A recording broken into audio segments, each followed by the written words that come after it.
केवल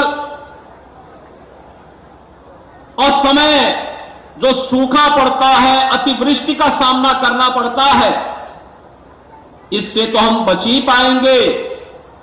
जो global warming की चेतावनी बार बार पूरी दुनिया के मौसम वैज्ञानिक हमें दे रहे हैं, उससे भी हम अपनी धरती माता को बचाने में सफल होंगे।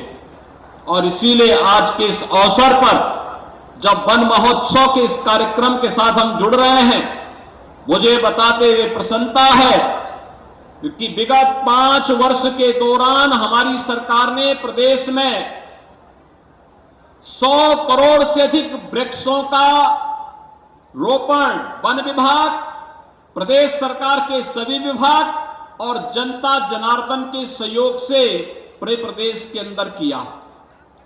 वन विभाग की और सभी संबंधित विभागों की जिम्मेदारी है कि जो वृक्ष लगाए गए उनका संरक्षण भी हो, वे सुरक्षित भी रहें।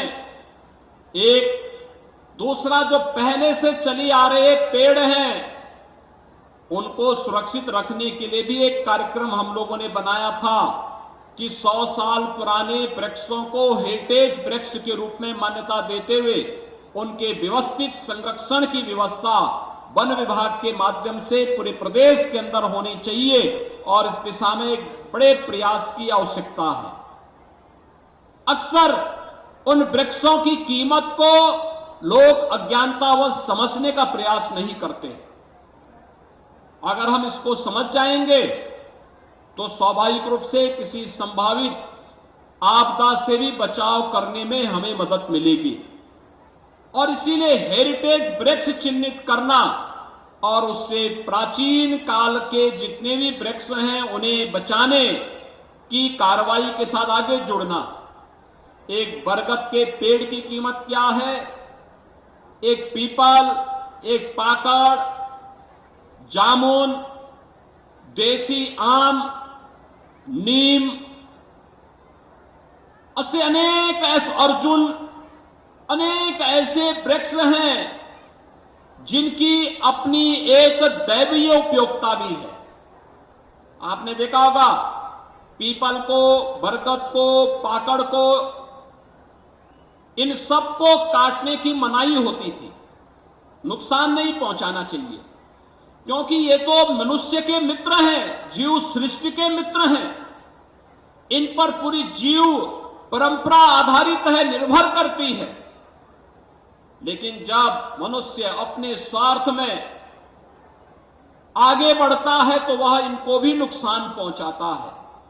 हमारा प्रयास होना चाहिए हर हाल में इनकी रक्षा करें और वृक्षारोपण अभियान के दौरान पाकड़ है, पीपल, बरगद, नीम, आम, अर्जुन और उस प्रकार के सभी वृक्षों को, जामुन, इन सबको अधिकाधिक संख्या में हम लगाने का कार्य करें। और मुझे प्रसन्नता है वन विभाग ने इस बार 35 करोड़ का लक्ष्य निर्धारित किया है और 35 करोड़ में से केवल आज ही के दिन 25 करोड़ वृक्षारोपण के लक्ष्य को प्राप्त करने के लिए हम लोग निकले हैं, जिसमें चित्रकूट जनपद में मैं स्वयं आया हूं।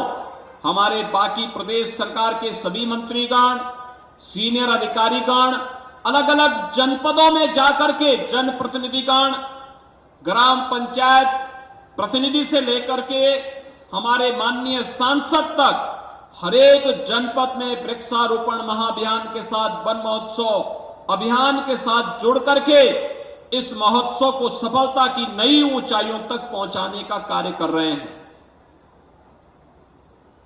आज 25 करोड़ वृक्षारोपण होना है, कल और परसों मिलाकर के 5 करोड़ वृक्षारोपण होगा और देश जब आजादी का अमृत महोत्सव 15 अगस्त के दिन आयोजित कर रहा होगा, उस दिन उत्तर प्रदेश के अंदर फिर 5 करोड़ वृक्षारोपण के एक बड़े लक्ष्य के साथ हम कार्य करेंगे, जिसमें हर ग्राम पंचायत में 75 वृक्षारोपण के कार्यक्रम को ग्राम पंचायतों के द्वारा रोपित करने के कार्यक्रम आगे बढ़ेंगे और पूरे प्रदेश में 5 करोड़ ऐसे वृक्षारोपण के कार्यक्रम को हमें आगे बढ़ाना होगा।